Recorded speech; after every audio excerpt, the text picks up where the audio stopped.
Well, here we are. This might be a little out of order, but it's not really if you think about it. Anyway, today's book is Midnight Sun by Stephanie Meyer because I read it recently. I loved it recently, but that's because I've always loved this series. Don't tell anyone in that. Oh, I guess I just did. Words. The wine I picked for today is Barefoot Pink Moscato, but I picked it because it says layers of raspberry and pomegranate, and this is a freaking pomegranate. It might not be the best, but it was a panic buy because Table and Vine was closed, and so I had to go to this little mom and pop shop liquor store, so Barefoot is what they had. It is still a 4.75 out of 5. It is sweet, so you need to like sweet wines. It's good. It's refreshing. Did I buy a bigger bottle than I should have? Yes. But was it a better deal? Also yes. So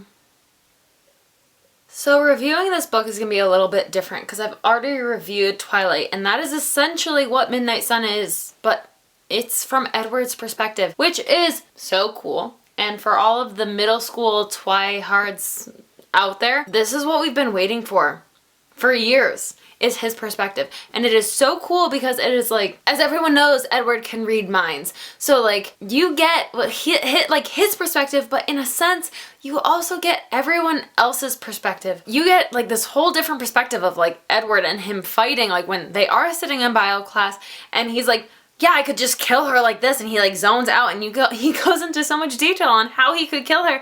And then she's like, huh? And he's like,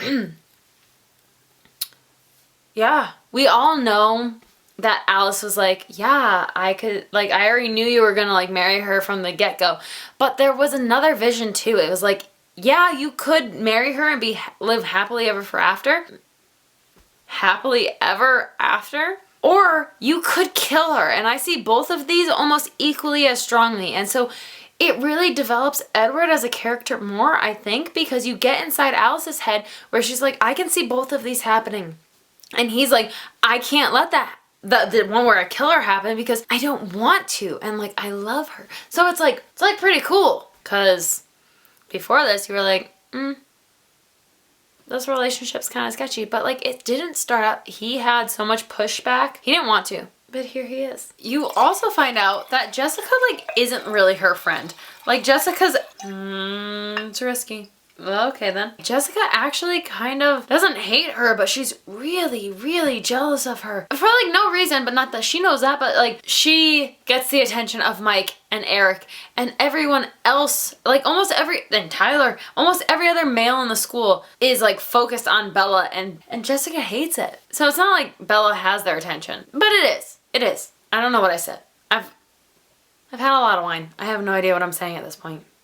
To Bella. Edward has a few classes with Emmett, and Emmett is just like, what's it gonna hurt to kill one human? Like, if you have to kill one human, we can all relocate and it won't be a big deal. Like, it's one. And that is why I love Emmett, because he's like, he's here for it if Edward can do it, but if he can't, he's like, bro, I support you either way. Whatever you gotta do. Side note, I think the main reason I love this book is because Edward and Emmett set up Angela and Eric, which you just don't get in the first book, and I love it. Because Edward's like, Emmett, you owe me this huge favor, because obviously he knows that Angela wants Eric and Eric wants Angela, but they won't say anything because they're like too nerdy to do so. He gets Emmett to like play along, and Emmett's like, yo, did you ask out Angela yet? And Emmett... And Edward's like, no, I haven't. Like, I don't know. I don't think she... And meanwhile, he's tuning into Eric's thoughts, who's behind him. And Eric's like, him over me? Oh my god. And it like spurs Eric to ask Angela out. It's just great. You get to know just how hard it was for Edward to kiss her, which is like, we all knew it was hard. And like, yeah, in the first Twilight book, it's like a white hot branding iron down his throat. But like, it's so much better, it's so much better described in this book than it is in the first one. So like, and here's the thing is, it's not even really the first one. It's just like the first one from his perspective, which I almost think is better than from Bella's perspective, because Edward isn't a stale piece of bread. Whether you love this series or not, you know Bella is like a stale potato chip, which is fine. And we love that about her. But Edward has so much more, and the fact that he can read minds. So you get why Alice is so for Bella, because she can see it happening, and you get why Rosalie hates Bella so much, because you understand where she's coming from so much earlier on. So like her reaction to Bella makes more sense. This whole novel just makes more sense. And we also find out what happens in between the time that Bella escapes from Jasper and Alice and goes to James in the ballet studio. And it is a series of Edward stealing cars, basically telling Alice to shut the up and to focus on where we're actually going. Because in the meantime, Alice can't help her visions, and so she's seeing what like could happen, what is happening, what might happen. And Edward is like, hey, Alice, I need you to just focus. And when he gets to the ballet studio, you realize that Alice is in his head the entire time. And the reason the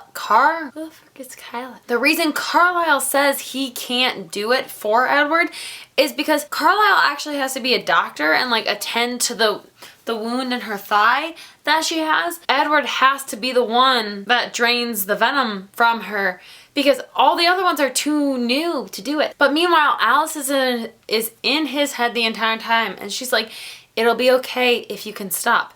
Which is like really great if he can stop, but he does stop because he's Edward Cullen. I realize that my book reviews aren't so much reviews as they are summaries, but they do get reviewed. I just also summarize, because if you haven't read the book, you should know what I'm basing my criteria off of, which to me makes sense, but to others may not. But in this book, you also realize all of the extents that Alice has to go through to cover for Bella, because like, yes, we all know Edward will do anything to cover for Bella and like protect her and yada yada yada. But it goes further than just Edward. It is not just Edward, it is also Alice, because Alice loves Bella. So Alice, once Bella goes to the ballet studio and fights with James and ends up getting really hurt, Alice, to make the cover story, goes to the hotel room that Bella stayed at, throws herself down the stairs, and like spills blood that like Bella would have, like, so she like stole it from a hospital or some shit, out through a window.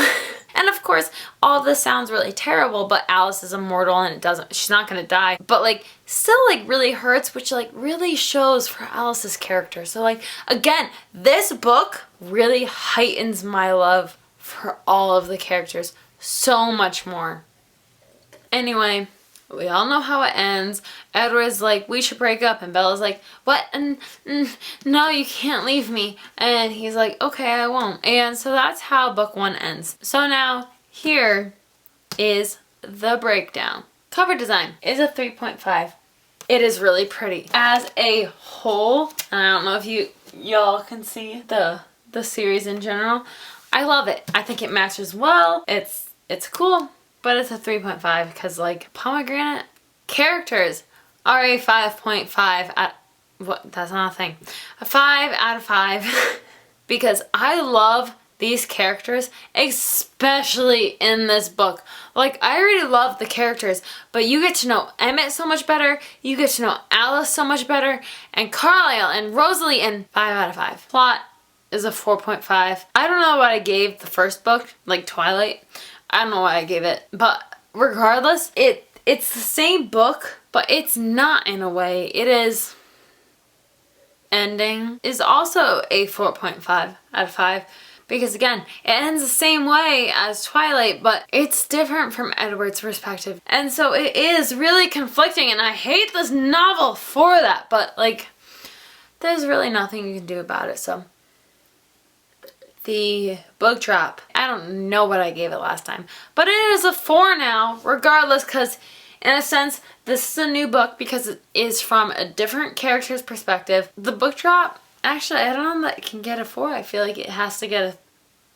The book drop is a 3. It is when Bella goes to the dance studio, but it's like not as much a surprise to him as it is to her, which gives Midnight Sun by Stephanie Meyer a 4.1 out of 5, which I think is better than Twilight, and like in my heart, it's a 5 out of 5. Stay boozy, my friends. I love y'all. See you next time on the Boozy Bookworm.